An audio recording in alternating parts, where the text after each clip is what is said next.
Hello students, welcome. This is the second lecture for the chapter at Structure of Atoms, Molecules and Nuclei. As this is your channel Easy Physics by Varsha Mahalle from SR Patil Junior College, Akola. In this lecture, we will discuss about the Bohr's atomic model. This is the chapter number 15 in your state board syllabus, Structure of Atoms and Nuclei, and this is the second point, that is the Bohr's atomic model. Now, again we revise about the Rutherford's atomic model that we have discussed in the last video. Is that? So what does Rutherford tells us? Rutherford tells us about the structure of atom, that atom has a positively charged central part called as nucleus. See here, this is the nucleus in which the protons and neutrons are concentrated, and almost all the mass is concentrated at the nucleus. Electrons are distributed around the nucleus. Electrons are revolving around the nucleus, and the mass of an atom is concentrated at the nucleus. Again, compared with the total volume of the atom, the volume of nucleus is major, means the volume of nucleus is too small compared to the total volume of the atom. These are the assumptions given by the Rutherford atomic model. But according to Rutherford, as he tells us that the electrons are revolving around the nucleus, continuously revolving around the nucleus with uniform velocity, so that they are performing the circular motion. And as we know, the circular motion is the accelerated motion, and according to classical theory of electrodynamics, that accelerated motion and the accelerated charge should radiate some energy, so that when the electrons revolve around the nucleus, it should continuously radiates energy, so that the energy of electron should go on decreasing, and so that the electron must follow the spiral path around the nucleus, and finally it should drops on the nucleus. But actually in practice, the atom is stable. In the atom, nucleus is at the center and electrons are revolving around the nucleus. So this is the main drawbacks of Rutherford atomic model. Thus, Rutherford here in this GIF, the electron must follow the spiral path and finally falls on the nucleus. But it is not actually in practice. In practice, the electrons are revolving in a particular orbit that is shown in these GIFs here. The electrons, there are the 2 electrons in the first orbit, 8 electrons in the second orbit, like that. So the distribution of these electrons in the atom is also not explained by the Rutherford's atomic model, and the stability of atom is not explained by the Rutherfords. To overcome the shortcomings, that limitations of Rutherford's, Neil Bohr was the another scientist who put forward the following postulates about the model of an atom. Now, Neil Bohr was the another scientist. He was the student of Rutherford's, and he tells us that only certain special orbits known as discrete orbits or stationary orbits in which electrons are allowed inside the atom. Is that the electrons revolve in a particular orbit without radiating energy. While revolving in discrete orbits, the electron do not radiate energy, and thus the stability of atom was explained by the Rutherfords. So in this lecture, we will discuss about this Rutherford's atomic model in detail. Neil Bohr, a Danish physicist, studied in Rutherford laboratory since 1912. He successfully explained the spectrum of hydrogen atom and presented Bohr's atomic model.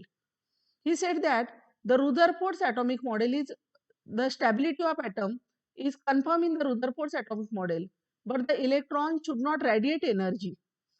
He was awarded the Nobel Prize in 1922 for his atomic model, that is the Bohr's atomic model.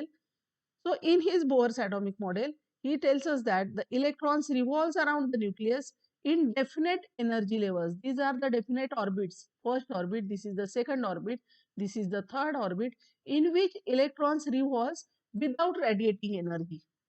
As long as the electrons remains in that shell or in that orbit, it never gain or lose energy. Thus, Bohr tells us that the electrons revolve in particular orbit without radiating energy. Is that and as they does not radiate energy, they will not lose their energy and they will move in a particular orbit consistently and without radiating any energy, without losing any energy. Again, see here, according to now Bohr's atomic model, this is the planetary model, same as that of the Rutherford. He again tells us that the protons and neutrons are found in the nucleus. Electron orbits in the nucleus in various shells and everything else is empty. See here, this is the structure of atom. Now, according to your state board syllabus, this is given in your book that Niels Bohr modified Rutherford's model by applying ideas of quantum physics which were being developed at that time. He realized that Rutherford's model is essentially correct. Is that? He says that the Rutherford model is correct, only there is the need of to explain the stability of orbits. Also, the electrons in these stable orbits should not emit electromagnetic waves as required by the classical electromagnetic theory. He made three postulates which defined his atomic model. Thus, now we have to study the three postulates of Bohr's atomic model and you have to learn that three postulate also. You have the question, state the postulates of Bohr's atomic model. So, these postulates are given in your book. As I have taken from your book, these postulates are given in your book. What is the first postulate? According to the first postulate, the electrons revolve around the nucleus in circular orbit. This postulate is same as that of the Bohr's model. Bohr also tells us that electrons revolve around the nucleus in a circular orbit. And see here, this is the same assumption as in the Rutherford model, and the centripetal force necessary for the circular motion. We know that for the circular motion, the centripetal force is necessary, that is provided by the electrostatic force of attraction, or we can say Coulomb force between the electrons and nucleus, because electron has a negative charge and nucleus has the positive charge. Now we consider an atom having an electron charge E moving around the nucleus having charge Ze, where Z is the atomic number, and let m is the mass of that electron, r is the radius of the orbit, and v is the velocity of the revolving electron. We can show it in the small diagram. See here, Ze is the charge on the atom, E is the charge on the electron, r is the radius of the orbit. Electron is revolving around the nucleus in this particular orbit with the velocity v, and m is the mass of the electron. So when the electron is revolving around the nucleus, it is performing uniform circular motion, as the v is also constant here. Is that? And we know that for circular motion, the centripetal force, that is provided by the electrostatic force. So we can compare the centripetal force with the electrostatic force. So what will be the equation for centripetal force? Can you tell me? That is mv square by r. And the electrostatic force of attraction, that is the Coulomb force. You know the equation for the Coulomb force, that is 1 upon 4 pi epsilon 0 q1 q2 upon r square. In space of q1 q2 we can put here z into e square. Thus we can write the equation for the first postulate, that is the centripetal force mv square by r. This is the centripetal force which is equal to electrostatic force or Coulomb force, that is given by this equation 1 upon 4 pi epsilon 0 z square upon r square. Thus, this is the equation for the first postulate and this is the first postulate of Bohr's atomic model. Now, we go to the second postulate. What is the second postulate? See, here, the radius of the orbit of electron can only take certain fixed values such that the angular momentum of the electron in this orbit is an integral multiple of h upon 2 pi, where h being the Planck's constant. We know that h is the Planck's constant according to Planck's quantum theory. So what does Bohr tells us? Bohr tells us electrons revolve in a particular orbit and that orbit has a radius. Is that? In such a radius of orbit, the electron revolve without radiating energy, in which this condition is satisfied, that is the angular momentum of the electron should be equal to h upon 2 pi. So we can write the equation for it, that angular momentum is given by m into v into r, where m is the mass of electron, v is the velocity of electron, r is the radius of orbit. So mvr is the angular momentum, that is equal to integral multiple of h upon 2 pi. When this condition is satisfied for the given orbit, then the electron will revolve in that orbit without radiating energy. Such orbits are called stable orbits or stable states of electrons, and electrons in this orbit do not emit radiation as is demanded by classical physics. According to quantum mechanics or according to classical physics, Bohr tells us that prove that the angular momentum of the electron is equal to nh upon 2 pi, then in that orbit, electron revolve without radiating energy. Thus, different orbits have different and definite values of angular momentum and therefore different values of energy. See here, these are the R1 is the radius of the first orbit. The second orbit has the radius 4 times R1, third orbit has the radius 9 times R1, and the fourth orbit has the radius 16 times R1, that is 16 times radius of first orbit.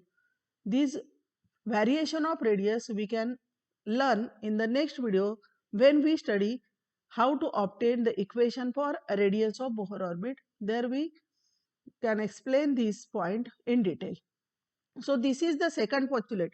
According to second postulate, electrons revolve in a particular orbit without radiating energy, in which the angular moment of electron is equal to integral multiple of h upon 2 pi. Now, the third postulate. According to third postulate, when the electron can make a transition from one of its orbit to another orbit having lower energy, in doing so, it emits a photon of energy equal to the difference in its energy in two orbits. म्हणजे बघा electron energy radiate करतो पण केव्हा when it jumps from one orbit to another orbit, only in that case it radiates energy, otherwise it will move continuously without radiating energy. So see here in this diagram, this arrow tells us the increasing energy of orbits. When we go from inner orbit to outer orbit, the energy go on increasing, and when the electron jumps from outer orbit to inner orbit, it radiates energy in the form of photon. So we can write the equation E1 minus E2 is equal to h nu. That is the difference in energy of these two orbits. When electron jumps from, suppose, first orbit, second orbit to first orbit, the difference in that energy is given by the photon energy, that is equal to h nu. We can, so this is the third postulate, when the electron can make transition from one of its orbit to another orbits having lower energy. In doing so, it emits a photon of energy equal to the difference in its energy in the two orbits. Is that? Now see here, when the electrons comes from second orbit to first orbit, it radiates energy in the form of photon. It loses energy, and when it goes from first orbit to second orbit, it will gain the energy. Is that? The gain or loss of energy occurs within the orbits only due to jumping of electrons from one energy level to another energy level. We can again discuss here. This is important for your objective or for remember this. When there is the emission of photon, means the electron jumps from, see here, electron jumps from third orbit to first orbit, it will emits photon. Here electron goes from third orbit to second orbit, again it emits the photon, that is emission of energy. And here when the electron goes from first orbit to third orbit, it absorbs some external energy in the form of photon. See here, when the electron goes from second orbit to third orbit, it absorbs energy. Is that? Now, there are some limitations of Bohr's atomic model that are given in your book also. Bohr's model could not explain the line spectrum atoms other than hydrogen. आणि फक्त हायड्रोजनचा line emission spectra explain केला, दुसऱ्या कोणत्याही ॲटमचा spectrum Bohr सेरीने explain नाही केला. Even for hydrogen, more accurate study of the observed spectra showed multiple components in some lines which could not be explained on the basis of this model. Now the second limitation, the intensities of the emission lines seem to differ from line to line and Bohr's model had no explanation for that. म्हणजे intensity ज्या आहेत लाईन्सच्या emission स्पेक्ट्रामध्ये त्या वेगवेगळ्या इंटेन्सिटीसाठी Bohr could not give any explanation, and on theoretical side also the model was not entirely satisfactory as it is arbitrarily assumed orbits following a particular condition to be stable. So there was no theoretical basis for that assumptions. These are the limitations of Bohr's atomic model. There are some applications for the Bohr's atomic model. By using the Bohr's atomic model, we can find the derivation of radius of an orbit of an atom, which we will explain in the next video. Next video मध्ये आपण बघणार आहोत how to find the radius of an orbit of an atom, and for that we will find the equation. Then we can find the derivation of energy of an orbit by using the Bohr's atomic model, and also we can find the derivation of wave number by using the Bohr's atomic model. For this, you have to observe the next video to observe how to learn that how to find the radius, how to find the energy, and how to find the wave number for the given orbits. Is that so? Thank you.